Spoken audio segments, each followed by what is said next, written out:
appreciate you praying for my bride today. She is not here. She has been out of work, out of school, where she teaches all this week with a problem with her hip, an injury somehow that she received, that she sustained a week and a half ago.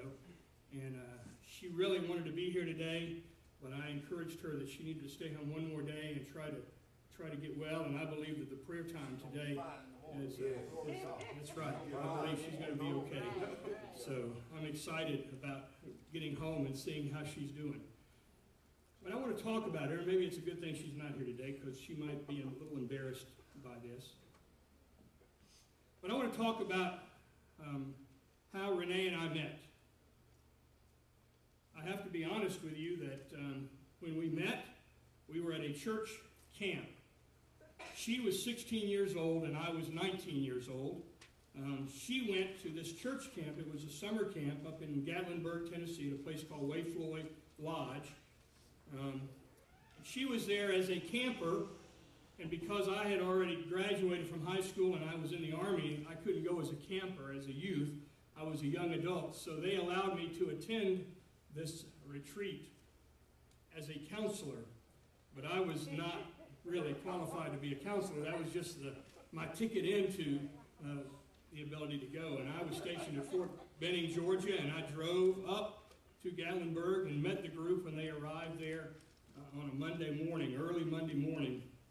And I was there to have a good time. I was there to enjoy the week. I was there, honestly, because I was on patrol. if we could just be completely honest here. My mind was not, I'd like to say I was thinking of spiritual things, but it was pretty carnal, some of the things that I had in my eyes, in my mind, in my thoughts. But during the first meeting, my eyes, which were looking at the crowd and not looking at God, fell upon this beautiful young girl. The thing that caught my eye the first was an amazing smile and some beautiful pale blue eyes. And if you ever heard the term love at first sight, that was the case for me. I'm not sure she would explain the same thing if she were here. But for me, as soon as I saw her, I said, that is the woman that I want to marry. It was as if God made the confirmation. In the midst of my non-spiritual attitude, God did a spiritual thing. He'll work it out anyway. He did, that's right, he did. And I will tell you that I was stationed. You find this is fantastic. You find it hard to believe. I was stationed at Fort Benning. The week ended. I had another week's leave, so I went back to Tampa, Florida, which is where the church was, and I spent the week there. And during that week, I asked her if she would wear my high school ring, which was the way you signified back then, young people, that you were going steady. The term today, I understand, is going out. I never understood this. 14-year-olds, 13-year-olds say, I'm going out with her. I said, you don't even have a car. You don't have transportation. How are you going out? Oh, Dad, it's just, just a thing. But we were going steady. She was 16 and I was 19. I shudder to think, because I have a 16-year-old and I can't imagine some guy putting a ring on her finger right now of any kind.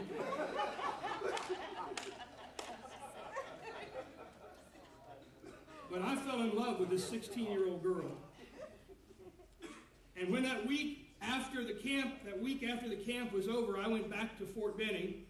I lived in the barracks. She went back to school at the end of that summer. And I was not able, I know again you find this hard to believe, young people, that it's totally fantastic. But the way that we communicated and the way that we got to know one another was through writing letters. This is where you take pen and paper and you write your thoughts down, you fold it, you seal it, you put a stamp on it, you put it in the mailbox, and 7 or 8 days later, 6 days later, 3 days later, however long it takes to get there, she received the letter.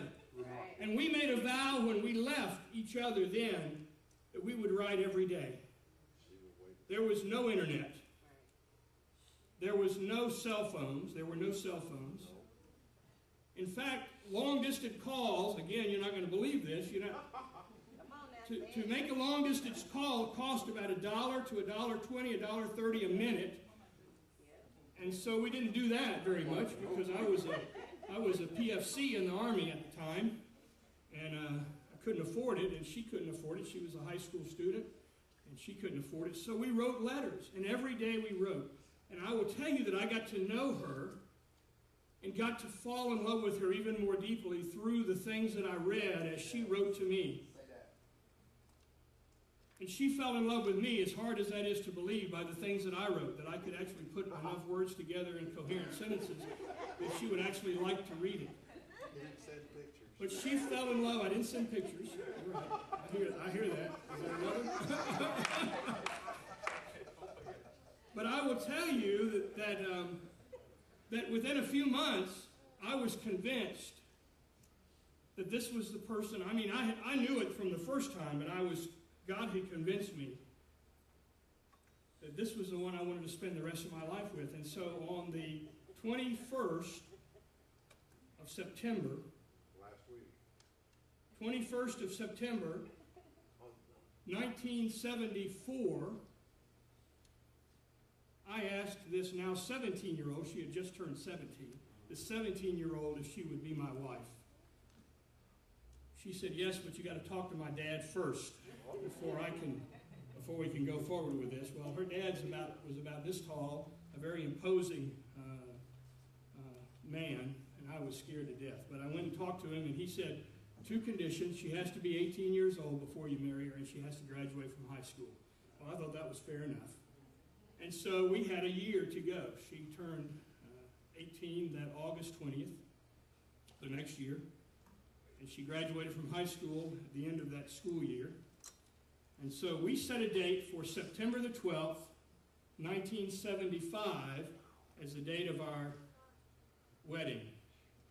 That was 35 years ago last Sunday. Last Sunday was our 35th wedding anniversary. And I have to tell you that over that year, when we were apart from each other, I got to take leave about 3 times. And we got to go out on dates, but her parents were very strict. She could go out three nights a week, and that included Sunday night church and Wednesday night church. And so that left a whole other night that she could go out on a date. So I would drive all the way from Fort Benning down there to have 1 extra day to spend with her, and then just to talk to her on the phone, local calls, before I would have to go back. But we literally fell in love and got to know each other through our letters. And she has done an amazing thing. She has saved those letters. They're bundled in there in our attic.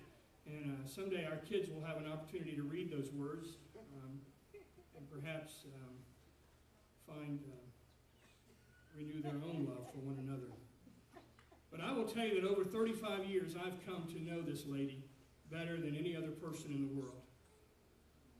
There's a dozen women in a room, I can pick out her voice. If I walk into a crowded lobby or a crowded room, my eyes find hers almost immediately. I know her scent, her perfume. It's Halston's.